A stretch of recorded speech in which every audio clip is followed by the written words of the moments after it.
এপিসোডের প্রথমেই আমরা দেখতে পাই যে কাংজের মৃত্যুতে তার সব এমপ্লয়াররা অনেক বেশি কষ্ট পাচ্ছে আর তার পছন্দের ফ্রুটগুলো নিয়ে যাচ্ছে।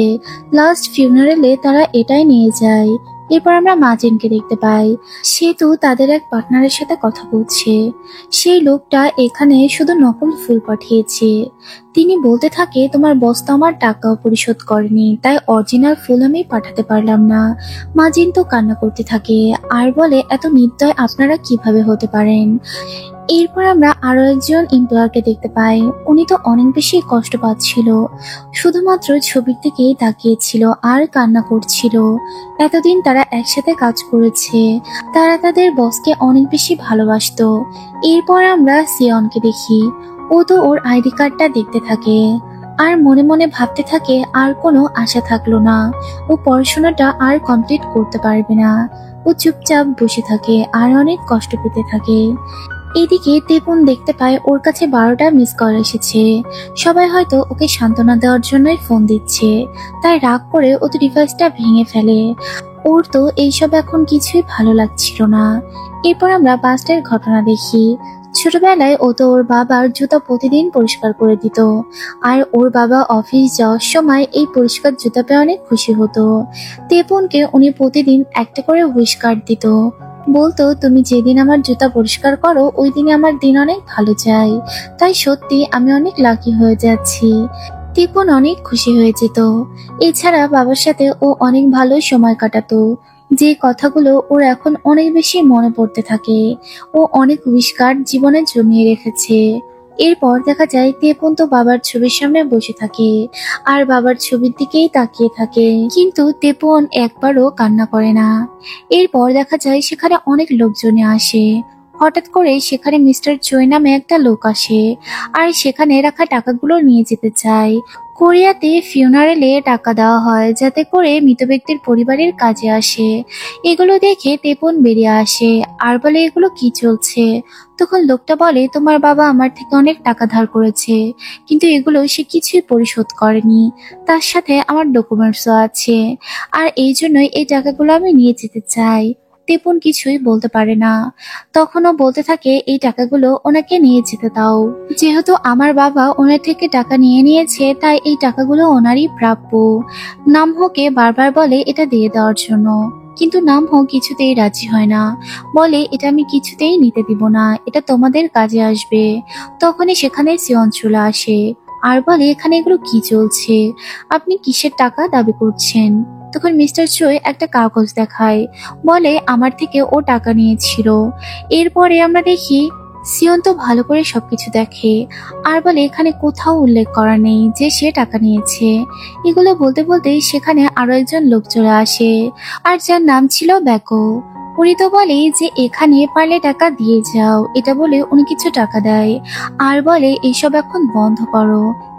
এরপরে লোকটা তো কাংচির ছবির দিকে তাকিয়ে থাকে। তখন আমরা পাশের একটা ঘটনা দেখি। ওই দিন রাতের বেলা ব্যাকত হাসপাতালে গিয়েছিল আর তারপর বারবার কাংচির কাছে কিছু একটা জিজ্ঞেস করছিল যে কোথায় রেখেছো। এরপর উনি যখন বেরিয়ে যায় তখন সিয়ন তাকে পিছন থেকে দেখে ফেলে আর তারপর লোকটা নিজের মুখটা সরিয়ে নিয়ে চলে যায়। এদিকে আমরা দেখি নাম হতো ওই টেবিলটা আঁকড়ে ধরে রাখে যাতে করে কেউ টাকাগুলো নিয়ে যেতে না পারে। এটা দেখে তেপন বলে, তুমি ভিতরে গিয়ে রেস্ট নাও, কিন্তু ও বলে আমি এখান থেকে যাব না, যদি ওরা আবার চলে আসে। তাই তেপন ওর গায়ে ব্ল্যাঙ্কেট দিয়ে ওখান থেকে চলে যায়। এরপর আমরা দেখি ও একটা নিউজ দেখছিল, তখনই ওর কাছে সিয়ন গিয়ে বসে। ওদের দেশের অবস্থা অনেক বেশি খারাপ ছিল, তাই তো দেশটা IMF করা হবে। এগুলো দেখে সিয়ন বলে, সত্যিই এমনটা হবে নাকি? দেশে এইসব কি শুরু হয়েছে? আমরা কি করব কিছুই বুঝে উঠতে পারছি না। পরদিন সকালবেলা তেপন ওর মাকে নিয়ে বাড়ির দিকে রওনা হয়। তখন তেপনের মা বলে, তোমার কি মনে আছে তোমার বাবা যখন এই গাড়িটা প্রথম কিনেছিল সে কতটা খুশি ছিল? তখন তেপন বলে, আমার সবকিছুই মনে আছে, বাবা অনেক বেশি খুশি ছিল। তারপর ওরা বাড়িতে পৌঁছে যায়।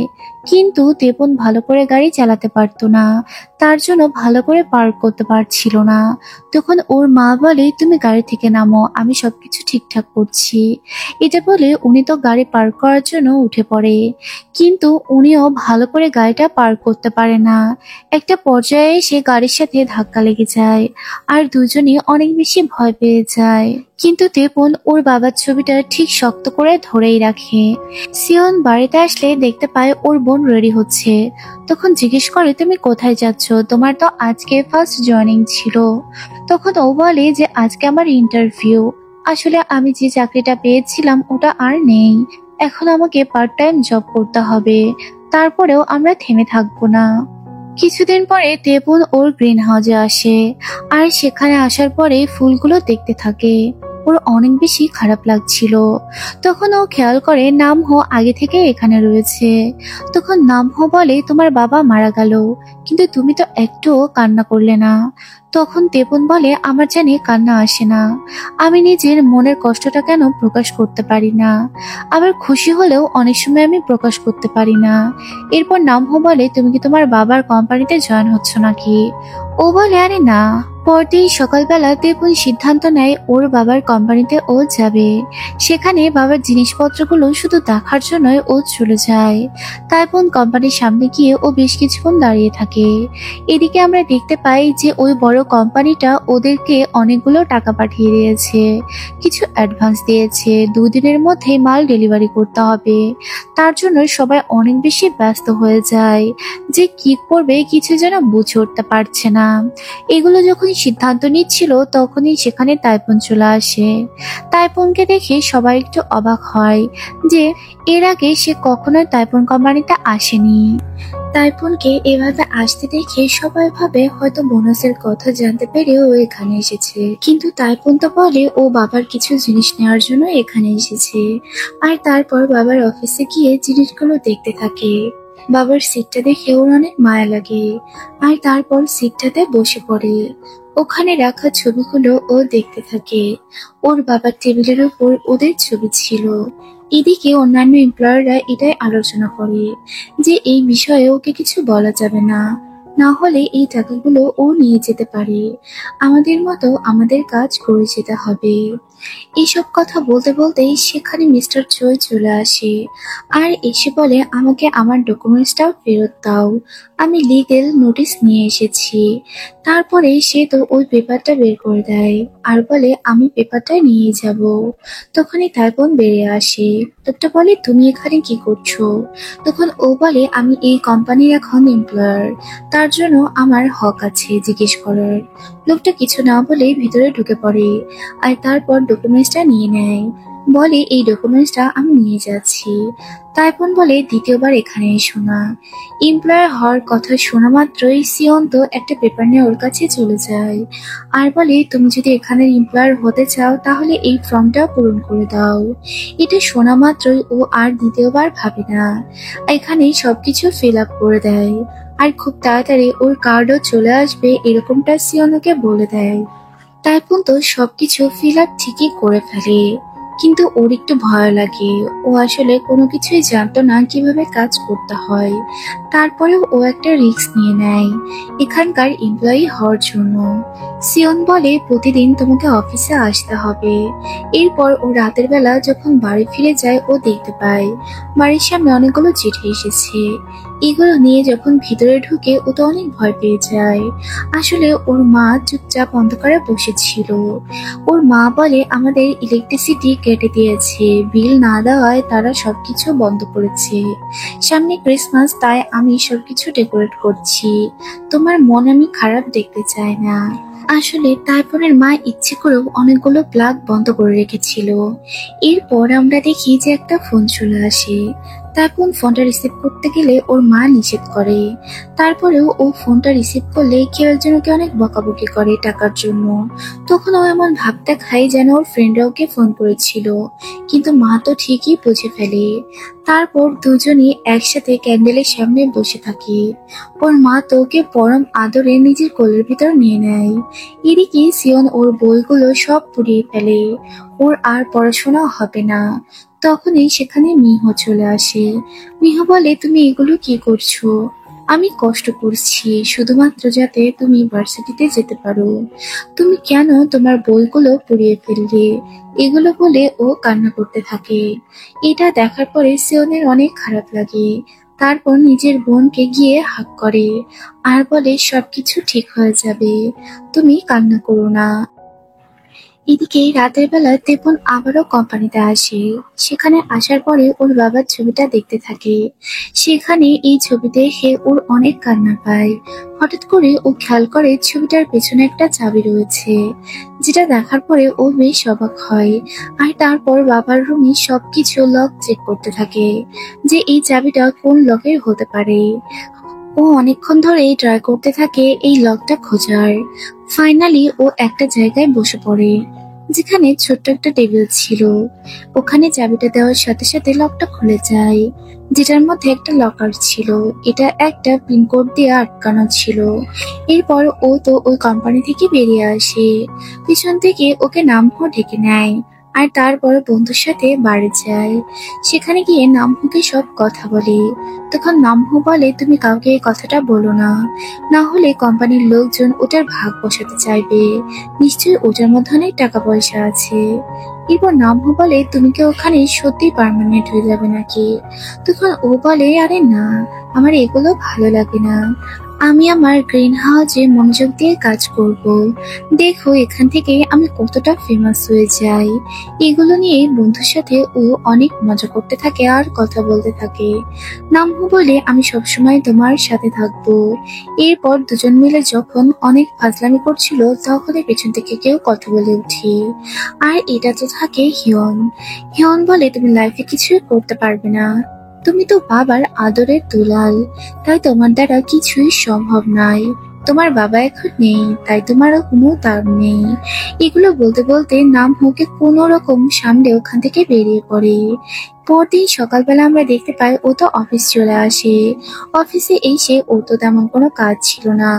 তেপন সবাইকে দেখতে থাকে যে সবাই কতটা ব্যস্ত, আর ও কাগজে ঠোঙা দিয়ে কিছু একটা বানাচ্ছিল। এরপর সবাই মিলে মিটিং করে, কেননা খুব দ্রুত তাদের এই মাল ডেলিভারি করতে হবে। তখন আমরা দেখি মিটিং এর ফাঁকে ও চুপচাপ বসেই ছিল। এরপর তেপনের মাথায় একটা আইডিয়া আসে। তখন ও জিজ্ঞেস করে, আচ্ছা আমাদের কোম্পানিতে সব থেকে ইম্পর্টেন্ট একটা ডিজিটের নাম বলো। তখন ওর কথায় কেউ কোনো পাত্তা দেয় না। কোনো কথার পাত্তা না দিয়েই ওখান থেকে সবাই উঠে চলে যায়, কারণ তেপনের এরকম প্রশ্নের কোনো অ্যান্সার ছিল না। একটা কোম্পানিতে কি এমন নাম্বার হতে পারে? ও চুপচাপ বসে থাকে। এরপর সবাই লাঞ্চ করার জন্য বেরিয়ে যাচ্ছিল। তখন সিওনও ওদের সাথে যাচ্ছিল।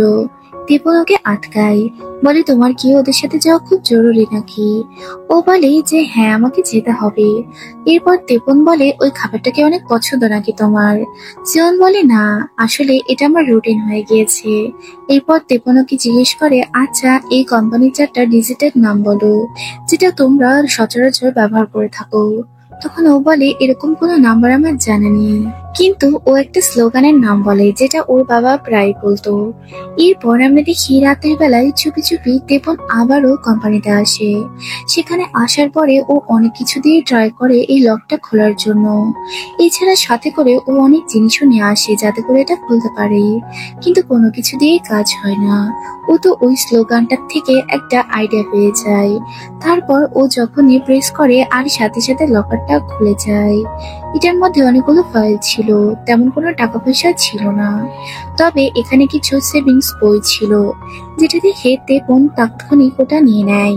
আর তারপর ও দেখতে পায় এই কোম্পানির বেশ কিছু এমপ্লয়ারদের সেভিংস অ্যাকাউন্ট রয়েছে, যেটা ওর বাবা চালাতো।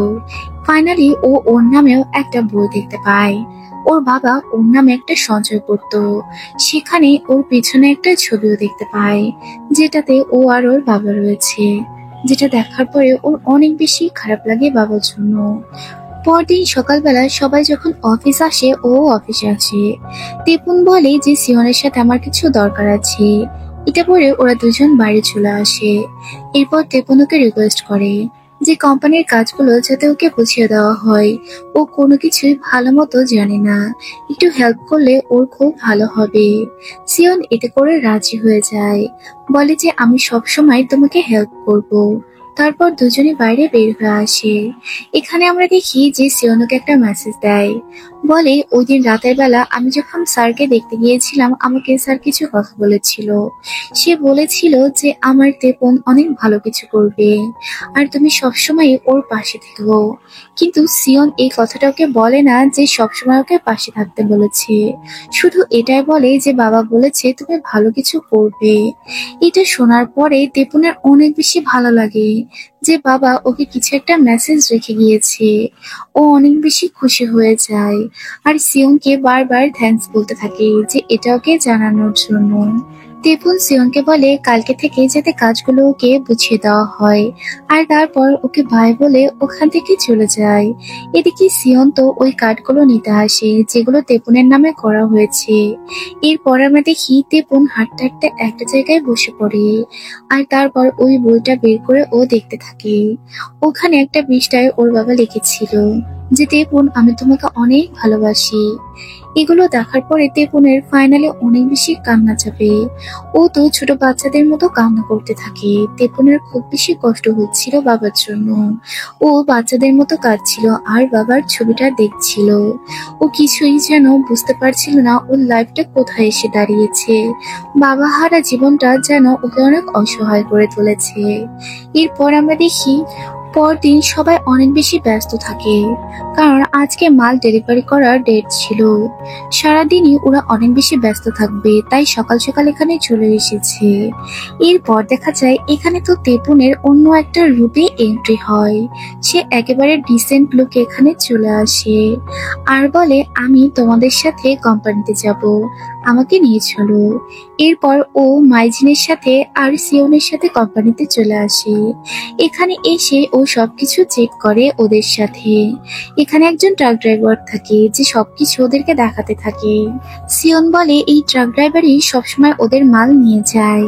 এরপরে ওই ট্রাক ড্রাইভার মাইজিনের সাথে কথা বলে আর এটা জিজ্ঞেস করে যে ও কি আমাদের স্যারের ছেলে নাকি। মাইজিন বলে হ্যাঁ, সে আমাদের বসের ছেলে।